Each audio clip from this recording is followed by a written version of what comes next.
Hi, and welcome to our presentation today. So my name is Ryan Gonzalez, and I am the president for the Healthcare Technology Management Association of Ohio, here to talk to you about customer service for the Healthcare Technology Associate.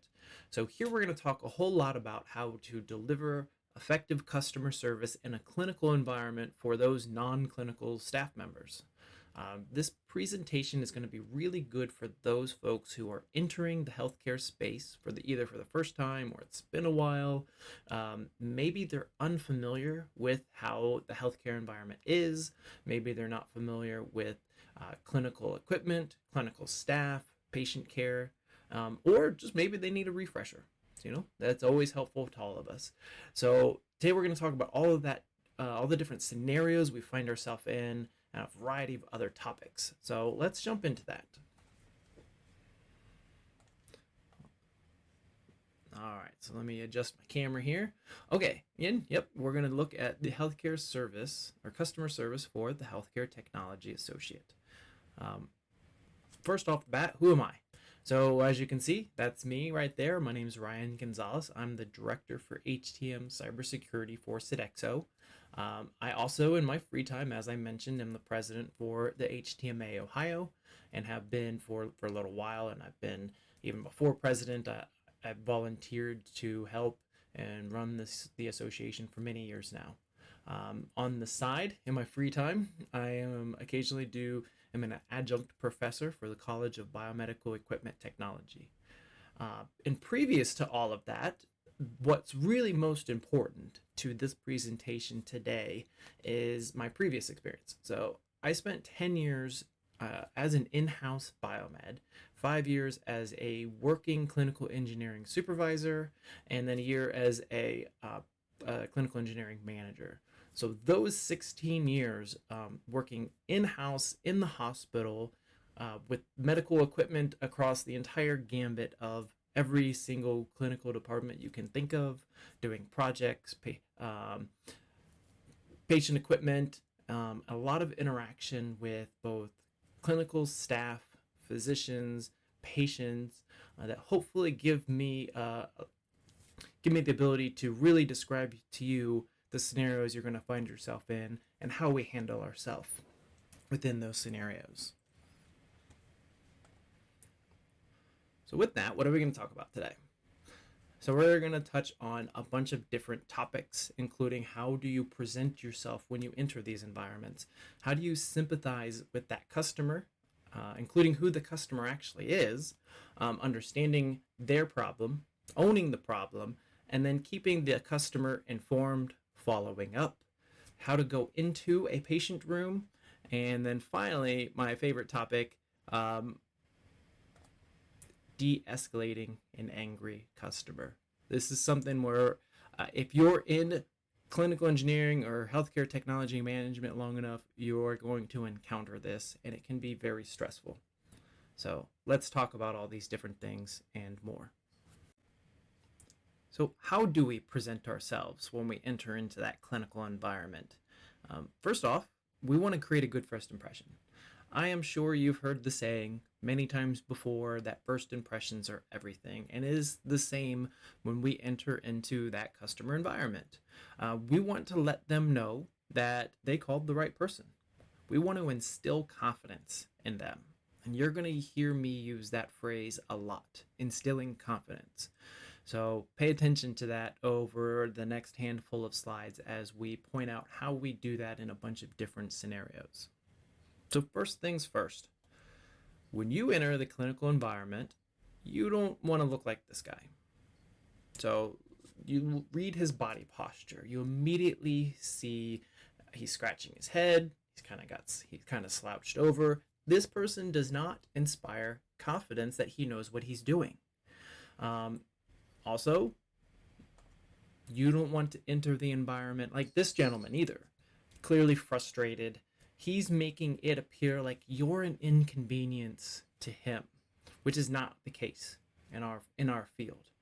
The customer or the clinician, when they are trying to deliver patient care, is never an inconvenience to us. So we don't want to go out into that space and start telling them about how busy we are or how many calls we've had today. They called us for help. They don't want to hear about our problems. Also, the other piece of this is you don't want to go in as the angry person where you're playing the blame game. And we'll expand a little bit on that blame game later, but we don't want to be judgmental. Um, we don't want to go in and say things, even if it's true. We don't want to go in and saying things like, you keep having me fix this same exact problem, and I've told you how to do it yourself. Uh, Another example would be, hey, why didn't you call me earlier in the day? Because that's going to happen. You will have issues where they will tell you, hey, this broke this morning and we're just now getting around to calling you, and you look at your watch and it's 3:30 and you're trying to get out of here to go home and beat traffic. We don't want to play that blame game to them. You don't know what they have had happen in their day. um, so this is not how we represent ourselves. This is not how we build up a good relationship with the clinical care staff. um, we want to help them because one day we're going to need their help too. We'll help them with this equipment now because eventually we are probably going to need their help to maybe get a piece of equipment that's due for preventative maintenance off of the patient, switching it out. We're going to need their help potentially with projects or with all sorts of different things. We want to help our fellow staff, and that's how we want to view everyone we encounter out there in the clinical space. Whether they're a nurse or a physician, respiratory therapist, they're our fellow staff members. So let's treat them as such. So, what do we do instead? You see the big difference. We want to, if we can, smile, have good eye contact, good body posture. This is much easier said than done, because just like we talked about how the clinicians can be causing frustration or be having frustration towards us, sometimes we're not having the best day, but we still need to portray our best self. Even if it's not a smile, as long as it's you're being open and positive. The eye contact is huge because it builds trust, and that body posture builds confidence in your ability to get this job done. Just another fun one I like to add to this. Some of us are a little bit unsure what to do with our hands. We're not sure where to put them. We're not sure what to do, and especially when we're nervous, we end up fidgeting. We're not necessarily holding them up in the air and waving them, but where do we put our hands when we're out in the environment? My recommendation is sometimes just like this gentleman, holding your own hands is appropriate. Bring something with you to hold, whether it's an iPad, whether it's a notepad that you're writing notes on. Give yourself something to hold also and take notes with. You could bring a giant sign that says "I Heart Nurses." This one's a little less practical, but you probably earn some brownie points with something like that. So, number 2, how do we sympathize with our customers? So before we even jump into this, let's define who your customer is. So one thing I like to say is, as soon as we leave our biomed or clinical engineering shop, every single person we interact with is our customer. This includes our fellow staff members, no matter what department they're in. They are our customers because the equipment they use is the equipment we fix. Also, you have all the patients. Every patient who we see out there is a customer of the hospital. Even if you're an outsourced service provider, an ISO, and you're not employed by the hospital, those customers, those patients are still your customers. And their family members are as well. Their family members, their visitors, their guests. Those are all people who are customers to the hospital. So essentially everyone. This is the way I like to assume. If they are not part of your clinical engineering staff, they are a customer. They are somebody who can potentially need our help, and we have to treat. with respect and kindness. So, how do we sympathize with our customers? Just know they called you because they have a problem. They are having trouble with something, and they are hoping you can help them. So let's listen. Let's listen first and don't assume we know what the problem is. Because you know the saying about assuming. We want to make sure we actually, one, understand what it is they're going through, what it is that they are having troubles with. But also, if you assume problems, you miss key information. You might miss writing down a note that's going to help you fix that device. So let's make sure that they feel heard, that they're listened to. You have all the information you need to fix it before we move on. Next, even if you believe the problem's user error or they created this problem, you still need to help them. You still need to, again, instill confidence in yourself. They called you because they're stuck. They might not realize they created this problem, or they might realize they created this problem and not know how to get it back. I have had, as an example, so I have had a call where somehow, some way, the nurse accidentally put her patient monitor into the German language. She doesn't know how she did it. She knows that she was clicking around too fast, moving, and next thing you know, everything on the screen is in German. I was having a pretty busy day up to that point, and I don't really know how to get it back to English because I've never had to do this before. But we stop, take a deep breath, and we still help them. Because if we don't, they're not going to be able to provide patient care. Even if they created this problem, even if it's something you've helped them fix 3, 4, 5 times in the past, we still have to take the time to put in our best effort. Because no judgment, right? That is one thing I say, no matter how the problem occurred, no judgment. Our goal, our job, is to make sure that that equipment is available for patient use. Because in reality, like when we really boil this down, patient care is really hard.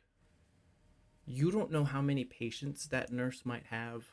You don't know what stress they're having both in work or outside of work. These things can cause them to make a mistake. If they've had a really rough time in their personal life, maybe they have a family member who is sick, or maybe they're short-staffed and they're just feeling overwhelmed because they've got more patients than they normally have, or maybe they only have one patient, but that patient's really hard. It's got a lot going on. We want to make that easier on them. We don't want to become another burden to them. So we want to take this off their hands so they can focus on what's really important to them. Because patient care is really hard.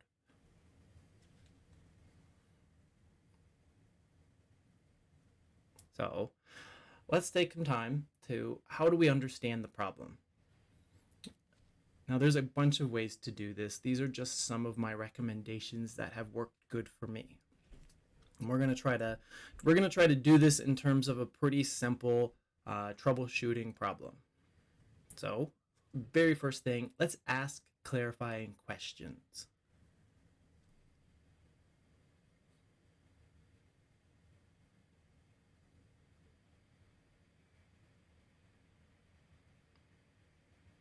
So you can see in this example, this gentleman is asking, was the monitor on when she came in? In this particular case, the nurse called because her patient monitor won't turn on. The screen is blank. There's a lot of different reasons the screen can be blank. In some cases, not the whole screen is blank, but they'll tell you the whole screen is blank. So we ask questions to try to get a better understanding of what was happening when the problem was found. What did they do to maybe try to fix it, if anything? Ask clarifying questions. So then you ask them to walk you through what happened when the problem started or when they noticed the problem first. This is a really good way, specifically if you're not sure how to fix the problem or how to identify what the problem is. You can ask them to help walk you through what happened when the problem occurred. I have used this. So here's a good story. So this will happen to you if you are in this field long enough. You'll get called to a department to fix a device you have no idea how to fix. You might even get called to fix a device you don't even know what it is. You don't know how to turn it on. You don't know how to troubleshoot it. So this is where we ask those clarifying questions. This is where we try to understand the problem first. And sometimes, especially where in the scenarios where I've had where I walk into that situation and like, hey, I don't even know where the power button on this thing is. That will happen, and that's okay. There's so many different types of medical devices, you can't know them all. But asking the clinical staff or whoever called in the problem, say, hey, walk me through what happened. Walk me through when you noticed this. What were you doing? What buttons did you touch? And just watch them. Just observe, pick up information. So you can see, and this is an example here.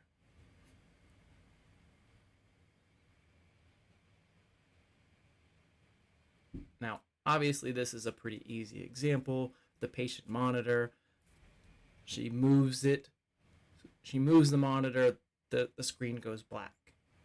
So pretty easy fix in most cases, but this gives you a lot of insight to maybe when she lowered the monitor, the plug pulled out. There's a loose connection somewhere. It gives you a good idea what to start with. And when this is on a piece of equipment you're not familiar with, it can help you fix it really quick. So the next thing, make sure you're repeating back information. In this particular instance, you probably don't have to, but you will. Sometimes you're given a lot of technical information or a lot of specific information, maybe about times where it stopped working or a reading that they were trying to do. You want to make sure you write that down because your goal is you gather all the information and then you let the nurse go off and do their thing. And you don't want to have to bother them again, or you don't want to have to remember something specific, like a name or a number that could have helped you fix this. So repeat back that information.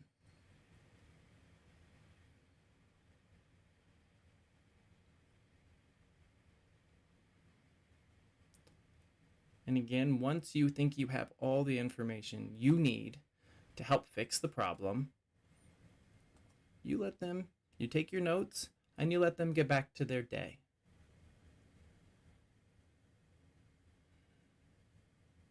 So in this scenario, you ask clarifying questions, you ask them to help walk you through what was happening, you repeated back information, you took notes so you didn't forget, and then you let the nurse go on about their day.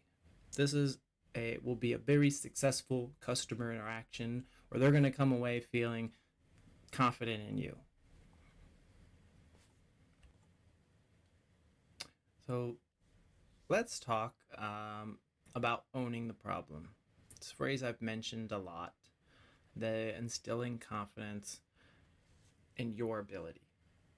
So even when you're not confident, because that's going to happen. Again, the diversity of medical equipment is pretty great.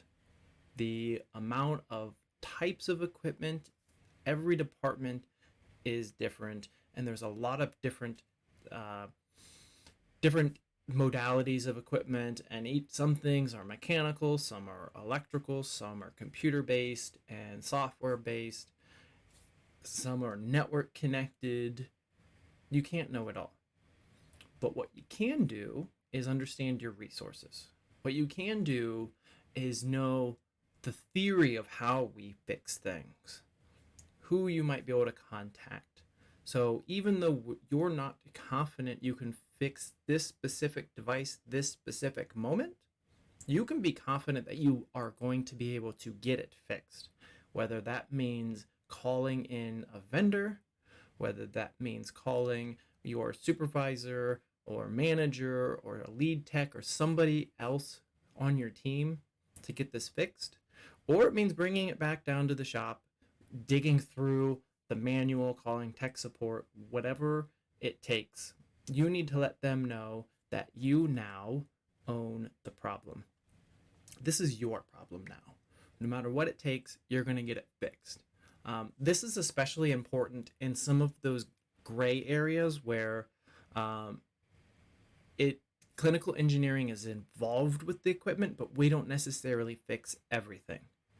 So those are some of the other spaces where they want somebody to own the problem, so they don't have to worry about it anymore.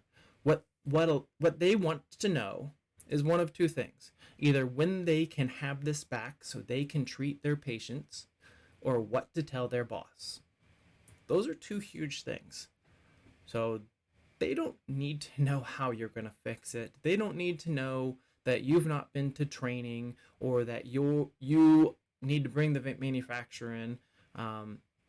What they need to know is how long is it going to take, when they can have it back for treating their patients, and what to tell their manager. So you own the problem. You explain to them what you're going to do next. So let's talk a little bit about that aspect of it. Keeping the customer informed. This is a really important part of customer service in a patient care environment. You need to let them know what actions you might be taking. And I don't mean tell them every single little thing you're going to do, but just the big groups of things. For instance, are you going to have to take the device away from that clinical environment? If so, you have to let them know.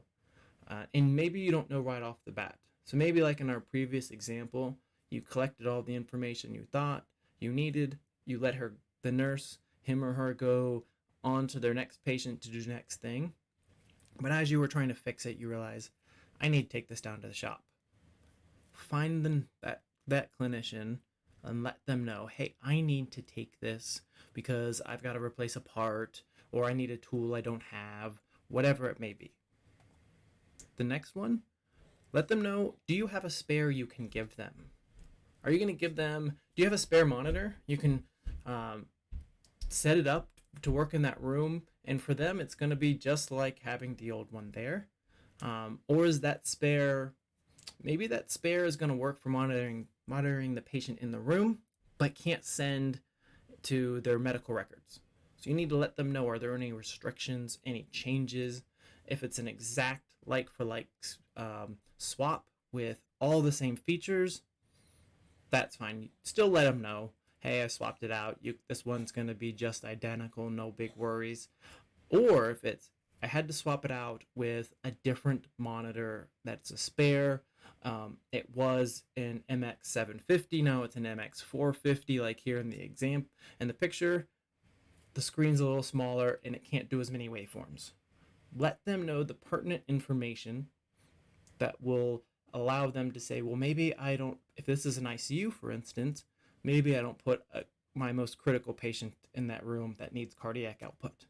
Maybe I put a patient in there who is critical but not as critical, or whatever it is. Let them make that decision, but give them the information they need to make that decision.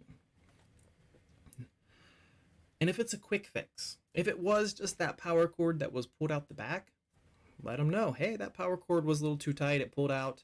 Next time if you see this thing cutting out again, just check that power cord, make sure it's plugged in all the way in the back. They'll appreciate that, because then they won't have to waste time calling you, waiting for you to come up. Nurses generally appreciate when you give them some quick advice on things they can do themselves. Not all of them, but most of them will.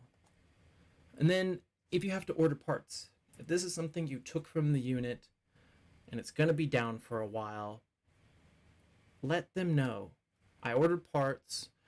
Did we order it overnight? Is it going to be up and running tomorrow or next week? Those are some of the key pieces of information. So again, they know when they can use it for patient care next, or they know what to tell their boss. We set the expectations up front so they're not calling us tomorrow. Don't tell them you ordered a part and they call you tomorrow, uh, expecting it to be back in service, and now you have to inform them, well, I ordered the part, but I didn't order it overnight. So it's ground shipping, it might be next week. Set the expectations up front and keep them informed with where you're at, what you've done. And then follow up. Did those parts show up in time? Did they not? Did you, whatever it may be, always keep them in the loop. Follow up anytime that there's pertinent information that has changed or that might impact their ability to provide patient care or use that room if the equipment's important to the room or the area. Let them know when the repair is done. If you were able to fix the monitor and it's now back up and running in the room, let them know. Give them a quick 10-second spiel on what the fix was. Hey, I had to replace the NIBP module, or hey, I had to calibrate the touchscreen, whatever it might be. Let them know. 10-second speech. You don't have to go into all the details. Let them know it's back. Let them know it's done. And if you did return the equipment, let them know where you put it. Did you put it in the clean utility? Did you put it back into the room? Is it at the nurse desk? Don't make them run around and look for it. Tell them where it is. So, next big thing, number 7 here, is entering the patient room.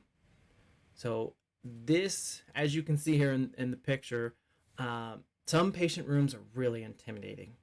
They have a lot of equipment. They have a patient who maybe they've had some critical procedure. They're recovering from something. There's the patient's family in there. Maybe there's a physician in there speaking to the patient. This is for some folks, one of the more stressful parts of the job because it's very intimidating. We're very uncertain. We don't do patient care.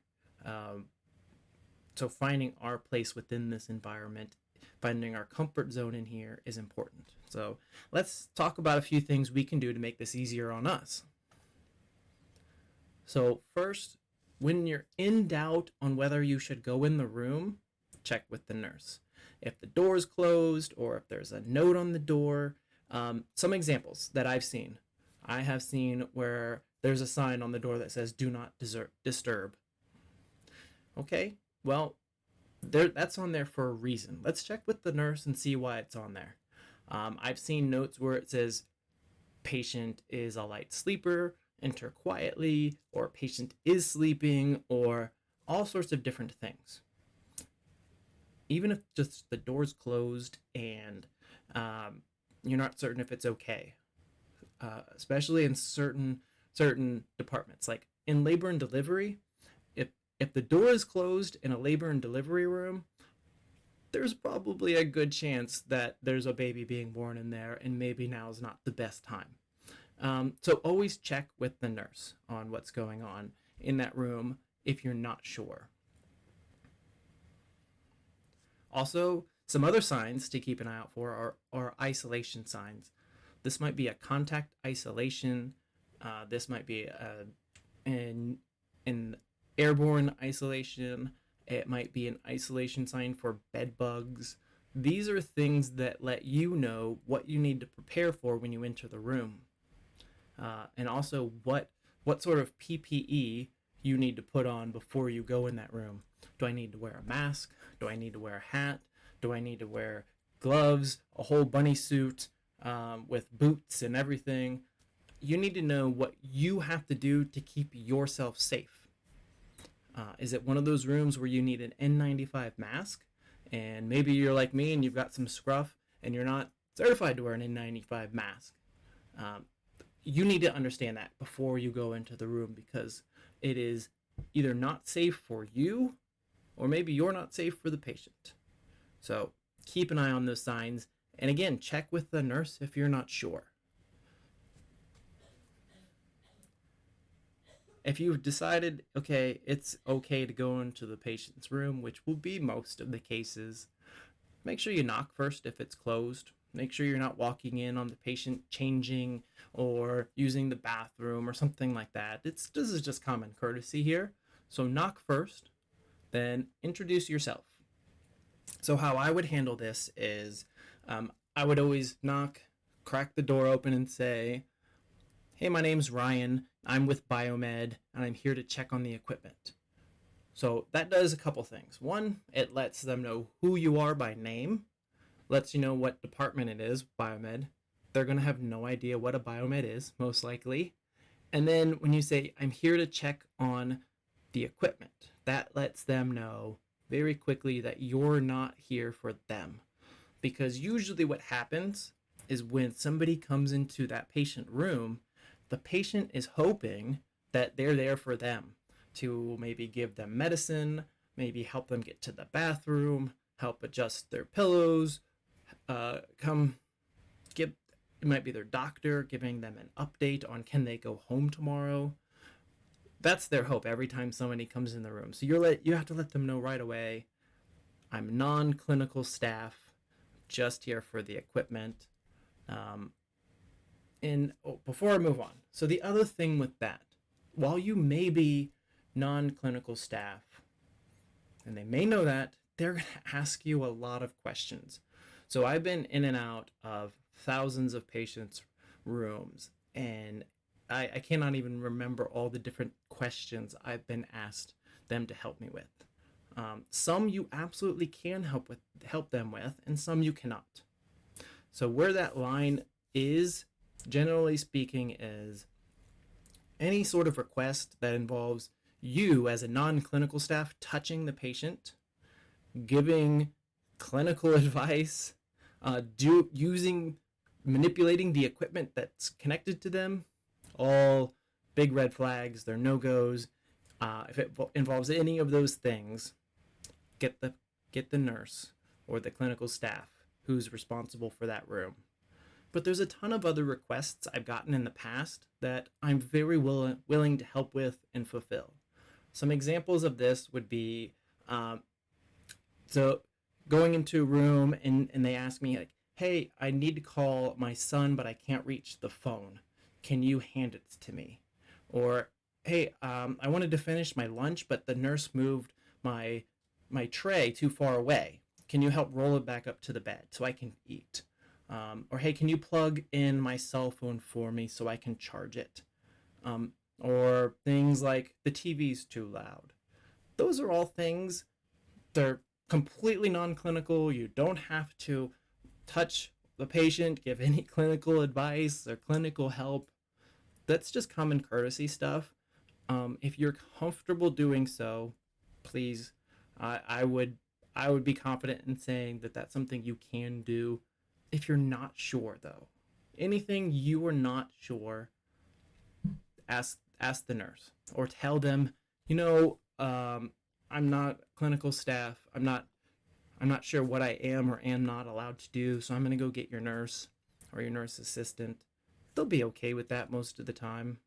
But make sure you understand where that line is.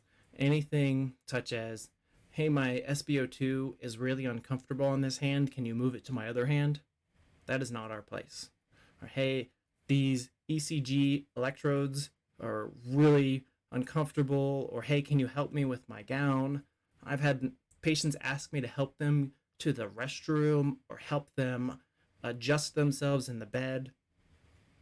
Again, if it involves touching the patient, let's get their nurse involved first, okay? Number 8, de-escalating angry customers. So anytime you've been a biomed for long enough, this is gonna happen.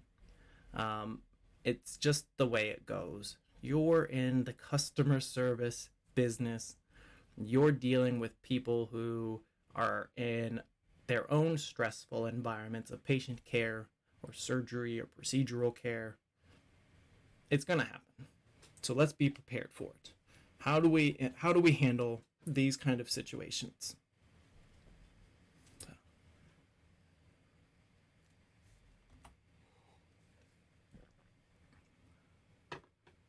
I always encourage everyone to understand or to recognize that in most situations, the customer's not mad at you.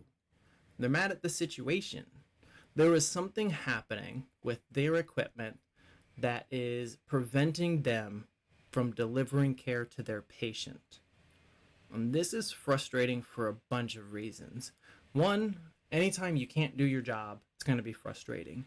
Two, there might be things other things in play.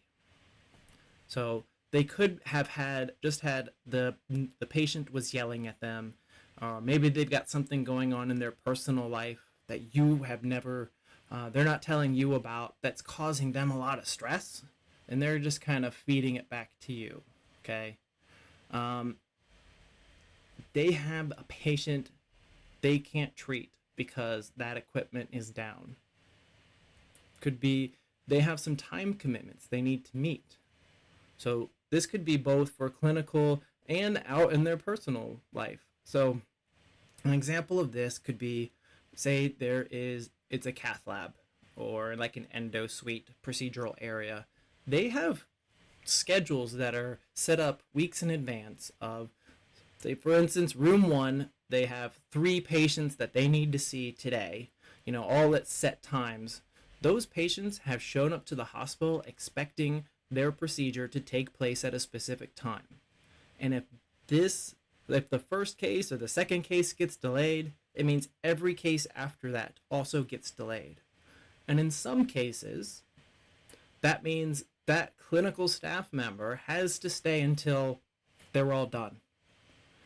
For instance, in dialysis, if that dialysis patient might need a 3-hour treatment, and if that machine breaks or is having problems an hour in, and they have to swap it out and then continue their remaining 2 hours on a different piece of equipment, they know they're going to be there for the full 3 hours of that patient treatment, no matter how long it takes. So the longer it takes for that piece of equipment to get back up and running and ready for patient use, the longer that clinical staff member has to be there, which means everything else gets backed up. Maybe their next patient, or maybe they have to pick their kids up from school at a specific time, and now they're wondering, are they going to be able to beat traffic to make it there and grab their kids? You don't know what's happening in their life that is frustrating to them, that maybe they're letting that vent out to you. And yes, I completely recognize that's probably not fair to you. It's certainly not when someone takes their frustration or anger out on you, but I want you to kind of understand and try to walk in their shoes, like the GIF here on the side. What might be causing all this animosity that is coming towards you, and how can you help make their day better? So that's the way I like to look at it. It's not that their frustration and anger is coming towards me. For me, that's the challenge, is how do I make their day better so this doesn't have to add to that frustration. And that's what I hope you take from this and from these situations where there is somebody who's upset. Most of the time, they're not mad at you. They're hoping you can make this part of their day better. So do your part with that. How we can help with that is just remembering, if somebody else is upset, we need to do our part to be calm, to understand and sympathize with their problems, and then instill confidence that we're going to take care of this, that they don't have to worry about this anymore, that this is now our problem. We are going to get it fixed. We are going to ensure that they know what to tell their patient or tell their boss, and they don't have to worry about this anymore. That this part of their day is no longer a problem. They've got to worry about it because you've got it. This stuff's hard. It really is. Um, but you got it. You can help with this. This is a big part of how you get to be impactful on patient care. So that's a big thing that I really want to impart is patient care is really hard. You get to help make it better. So hopefully this presentation gave you some insight to some of the things you're going to encounter out in the patient care space. Hopefully this gave you a little bit of confidence going into those and understanding how to react. And if not, let me know how we can make this better. Let me know some things you've run into that maybe I didn't address, and we can build that into an updated version of this presentation. So anyway, I appreciate your time today. I appreciate you listening, and hopefully, I said we made a difference so you can go make a difference. All right, thank you.